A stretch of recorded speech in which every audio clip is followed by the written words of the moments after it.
Hope everybody's doing good. I'm just going to give you guys a local perspective from our health department.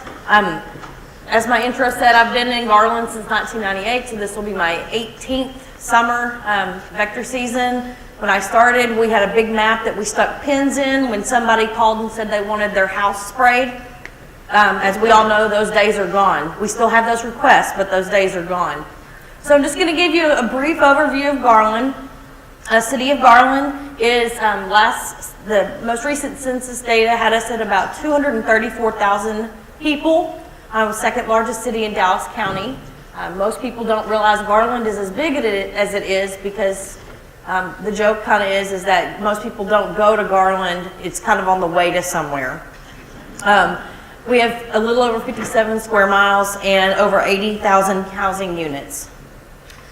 I'm not going to get into a lot of details that I put in here, mainly for the constraint of time. But what I want to tell everybody is just kind of what we do and the limited amount of what we do it with. In Garland, like I said, we've had a mosquito abatement program for a long time. Started out for nuisance abatement, then of course with West Nile it turned into disease abatement. One thing about Garland that's a little different is that we also do the disease investigations on the human cases as well. So we have both sides of that. Everyone in my department is licensed by the TDA. That includes our managing director all the way down to all of our inspectors. Management has it. The only two that do not are our clerical staff. And then we have always had a seasonal employee, and they usually operate as a seasonal employee under one of our licenses. Last year we were very fortunate in that we received a second seasonal employee, and I'll talk about that a little bit. The fourth bullet there is probably the most important. In the city of Garland, our total operating budget for vector control is $3,700. That's it. We don't have the money to go to outside, have people come in and spray for us, to test our mosquitoes for us. Pretty much, if it's sprayed or tested, it's done by somebody who provides it for free. I have 10 health specialists under me, and of those full-time equivalents, 1/2 of one inspector position is dedicated to vector control. Now, we spread those hours out amongst 3 of our staff, and then again, as I've mentioned that we are able to hire in a seasonal employee every summer. Last year, actually in 2013, we went to our city council with the recommendations that came out after the 2012 West Nile virus outbreak. There were several facets of the report that we were not meeting. And so we decided to enhance our program and change the way that we did our trapping. And with that, we did request $10,000, which we did receive last year. And that was a one-time $10,000. So as you guys will know, that doesn't go very far. Again, these were our numbers last year. Again, for the year, typically April through October, we start trapping April 1st, and we typically go through mid-October, depending on the weather. Last summer, we only had 2 positive mosquito traps, and we had no human cases. You can kind of just go through the list there of when we spray, the amount of complaints, then also stagnant swimming pools, and I'll talk about that program here in a little bit. Things were much different in 2012. Garland got hit pretty hard with West Nile. We had 41 human cases, and one of those was a fatality. Doesn't seem like a whole lot when you're still talking about 250,000 people, but panic travels fast. That was somebody's neighbor, somebody's church member, somebody's sister-in-law, whatever, and so we had quite a few complaints. Again, I'm not going to go down the list here. Well, I think what's interesting though is that the number of truck-mounted spraying that we did was almost the same as we did this past year. What saved us was the aerial spraying. In order for us to catch up on the amount of grids that we had to spray, it was nice to have the big plane come over and spray them all in one night. Because at that point we had pulled in almost all of our staff to spray, which meant we weren't doing swimming pool inspections or food inspections or those types of things. We were spraying all night long. And as any of you know who have limited resources in your department, it put a huge time constraint on us all. Again, I'm not going to get into the details. I just put some slides in here of things that we did increase after the CDC report came out of things that we could do differently. In Garland, we have 2 truck-mounted sprayers. One's very reliable, one's semi-reliable. We do have a backpack sprayer. It doesn't get used very often, but certainly for this year, that's something we'll have to check into. It's probably been in storage for way longer than it's ever been used. One thing that we changed last year, and that was a result of attending this seminar last year, was Bill Alsop from the city of Richardson gave a presentation of what they do in terms of response. And it was very different from the way that we did it. Before 2014, we had a handful of Sentinel sites, and they were some of our city fire stations. And then otherwise, we moved our trap sites around according to complaints. It was one way to offer some customer service to our citizens. Okay, well, we can't come spray your house, but we can put a trap out and see if we get any positive mosquitoes there.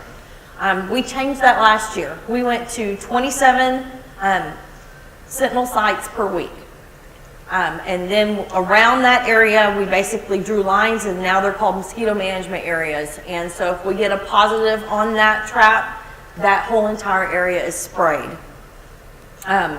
This was great until we started getting the phone calls. And it was just something we had to get, of course, director approval, and then we had to prepare our city council and our mayor for the complaints. But everyone was on board because, again, it's really nice to say the CDC recommended this, and so we're trying to adhere to CDC standards. This is a current map of our MMAs. You can see, I don't know if any of you are familiar with Garland, but we basically go from George Bush on the north to I-30 on the south to 635 on the southwest border.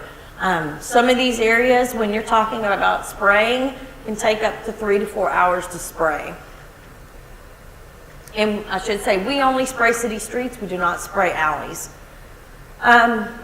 Surveillance information, basically, as I mentioned before, we only test our mosquitoes through the Dallas County Laboratory or through the DSHS laboratory. Due to our very small budget, we're not able to go outside for any private testing.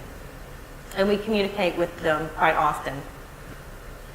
We do have a very active larval program, larviciding program. Each of our inspectors goes out and responds to any kind of citizen complaint that we might have on standing water or stagnant swimming pools. Everyone larvicides. They keep larvicide in their car. We have different types of larvicide that we use for different situations. We do have a proactive and a reactive stagnant swimming pool program. If a citizen calls in and says that my neighbor's got a stagnant swimming pool, can you do something about it? We can. And we actually have a notification process that has been developed through our city attorney's office. And then if we don't get any response, the judge will give us a warrant and we can pump out those pools. The other part of that too is that we do, another thing that we do in our health department is we do stormwater surveillance, and every year we are required to do a stormwater flyover of 1,000 acres of Garland. Well, while you're looking for stormwater violations, it's amazing how many stagnant swimming pools you can find. And so we do that as well. We've also worked with other city departments, our sanitation department, to look for stagnant swimming pools when they're out doing trash pickup, people that go out and read meters, code compliance, all those departments, animal services, they help us with that as well. And then every year, for the past 2 years, we've participated, and Dallas County has a program for all of the cities within Dallas County to participate in resistance testing for our mosquitoes. And so that's something we've done for the past 2 years in collecting egg rafts. So 2 years ago, after our annual mosquito meeting that Dallas County has for all of its cities, we went to lunch and we were like, okay, I don't know about you guys, but educating your citizens to wear repellent is like talking to a brick wall half the time. You know, when we do our disease investigations, You know, they want to know why we're not spraying, and then you ask them if they wear repellent, and they say, no, it stinks, it's sticky, I don't like it, whatever. It's frustrating. And I don't know about you guys, but we've been talking about wearing repellent, you know, since West Nile came here in 2002? No. Yes, 2. Okay. So, you know, where else can we get this information to? So we thought, what about kids? Kids are great tattlers, right? So we came up with an idea of coming out with an educational video that could be distributed to our local school districts. And we targeted against 2nd to 5th graders because younger than 2nd grade is probably not real effective, and over 5th grade it's just not real cool. So we decided to come up, you know, just to teach them about things to look for in their neighborhoods when they're out riding their bikes or playing in their, you know, in their neighborhoods at night, and also their own backyards. How can they do that? So once again, with zero budget, we got with our Public and Media Affairs office, and they had just hired a guy to come in to start making these city videos. So we were kind of the guinea pig. Okay, let's come up with this video. We wrote it. Jeff Crocker is the star in it. You'll see here in a minute. All of the kids are in the video. Our health department offspring. So they got to come in after school or on a day out of school, and they got to star in a video. And so there's no copyright on this. So if you want to take it and show it in your jurisdiction, you're certainly free to do that. It's on YouTube. It's on our website. And again, it was something that we just decided that maybe this might help. So we did win an award for this video last year. We submitted it to the National Environmental Health Association, and they had a new award for innovation in terms of health education. And we were very excited when we won that award. And so I was actually already going to the conference in Las Vegas, and then we were presented the award there. So, if you guys, I'll show you the video real quick. It takes about 4 minutes. Yeah. And hopefully it's not too loud to blast through. You tested it a while ago? Okay.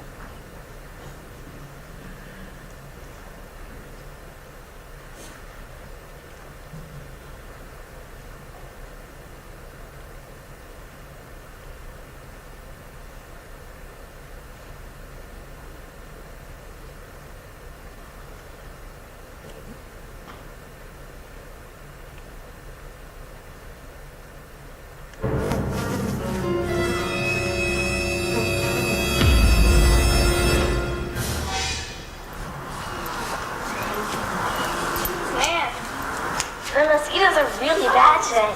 My teacher says when they bite you, you can get sick. Yeah, my mom told me that you could get West Nile. West Nile? What's that? Whoa! Glad you asked. West Nile virus is a disease found in birds, but it's mosquitoes that spread it around. Some people can catch it and not even know they have it. Other people can become very, very sick. And here is how Mother Mosquito can transmit the West Nile virus. First, bird number 1 is carrying the West Nile virus. Mother Mosquito comes and sucks the blood from bird number 1. Mother Mosquito then bites bird number 2 and transmits the virus to bird number 2. However, Mother Mosquito can bite a human and transmit the West Nile virus to that human. Now, it's indubitably important to note that it's only the female mosquitoes that bite. She needs the proteins in the blood to help her produce her eggs. And blimey, can she produce a lot of eggs. Care to take a stab at how many? 400. 22. 200. 302. 10. Good guesses, but they're very low. The female mosquito can actually lay over 500 eggs. Now, that's a lot of mosquitoes. So if you can do things to help get rid of them, you can help fight the bite and help prevent catching West Nile virus. Especially in only margins of the pool. The water is disgusting. Sorry. Right now, there's thousands of mosquitoes swimming around in this nasty pool that I'm walking around in. The water's disgusting, but perfect perfect place for Mama Mosquito to come lay her eggs. She knows that there's no fish in here that are going to eat her babies as they're growing up into adult mosquitoes. So she lays her eggs on the stagnant, stinky, disgusting water, and they grow in here by the thousands until they hatch out into adult mosquitoes and they come looking for blood meals. Mama mosquitoes don't like to lay their eggs in fresh moving water like in this creek. The swimming pools and fountains like this one are filtered and chlorinated, so Mama mosquito's not going to want to lay her eggs here either. Or in lakes, ponds, or streams where fish live. Fish love to eat mosquito larvae. So if you eliminate places for her to lay her eggs, you reduce the number of mosquitoes, and you fight the bite, and help with the fight against West Nile. What can you do to help? Why, you can start in your own backyard using the 4 Ds. Mosquitoes like standing water, so drain anything that can hold water. The same goes for kiddie pools. When you're done for the day, dump it and place it so it won't collect water. Wheelbarrows are an excellent home for mosquito larvae. Dump out water and leave it upright so water can't collect. And no container is really too small. Even a small cup this size can grow mosquito larvae. If you see standing water somewhere else that can't be drained, have your parents call the health department. They'll send someone to check it out. If there's a problem, they can treat it or maybe even add some fish to eat the mosquito larvae. Dusk and dawn are the favorite times of day for mosquitoes. If you're going to be outside, take these precautions. Dress in long sleeves and long pants. Mosquitoes only bite the skin that they can reach. And use an insect repellent with DEET in it. Apply it to exposed skin, but be sure to avoid your eyes and mouth and always follow label directions. Keep mosquitoes outside by keeping your doors closed. Check your window screens for holes and gaps where mosquitoes could enter. West Nile virus can be a very serious disease. Each year, the health department traps and tests mosquitoes to check for the virus. If we find a whole lot of mosquitoes, or if there's virus in those mosquitoes, we can go out and spray it not to kill them. And when spray is not enough, you got to remember the 4 Ds. Drink, dusk and dawn, eat, And dress. And if we all do our part, we can. fight the fight. And here, How about you lose? She's laughing in front of me. Miss wins.